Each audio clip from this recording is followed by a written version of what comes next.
Dare Jhuma, এত বিব্রত হওয়ার কিছু নাই। প্রশ্নটা ভীষণ রেলেভেন্ট। হাদিকে যে মানুষ প্রশ্ন করছে যে জুলাইয়ের আগে হাদির অবদান কি ছিল, প্রশ্নটা কি যুক্তিযুক্ত না? তোমার কাছে কি মনে হচ্ছে?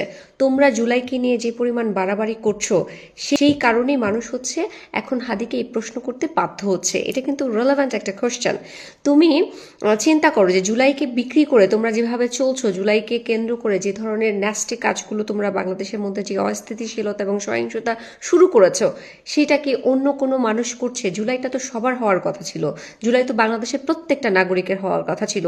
এটা একটা গণ অভ্যুত্থান হয়েছে, রাইট? যদি আমরা মেটিকুলাস ডিজাইন না এমনি আন্দোলন হিসাবে ধরি, তাহলে এটা তো একটা গণ অভ্যুত্থান, প্রত্যেকটা বাংলাদেশের, এটা প্রত্যেকটা মানুষের হওয়ার কথা। কিন্তু তোমরা জুলাইকে কুক্ষিগত করেছো, জুলাই নিজের করে নিয়েছো, এনসিপি নিজের করে নিয়েছে।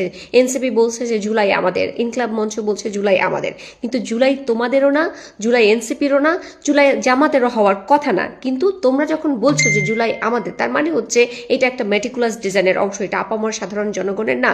স্বাভাবিকভাবে এই প্রশ্নটা আসবে যে জুলাইয়ের আগে তো হাদিকে কোথাও দেখা যায় নাই, বা তোমাকেও দেখা যায় নাই, বা এনসিপি যে ছেলেপুলোগুলো আছে তাদেরকেও দেখা যায় নাই। দেশের জন্য তোমাদের কন্ট্রিবিউশন কি, তোমরা দেশের জন্য কি করেছো?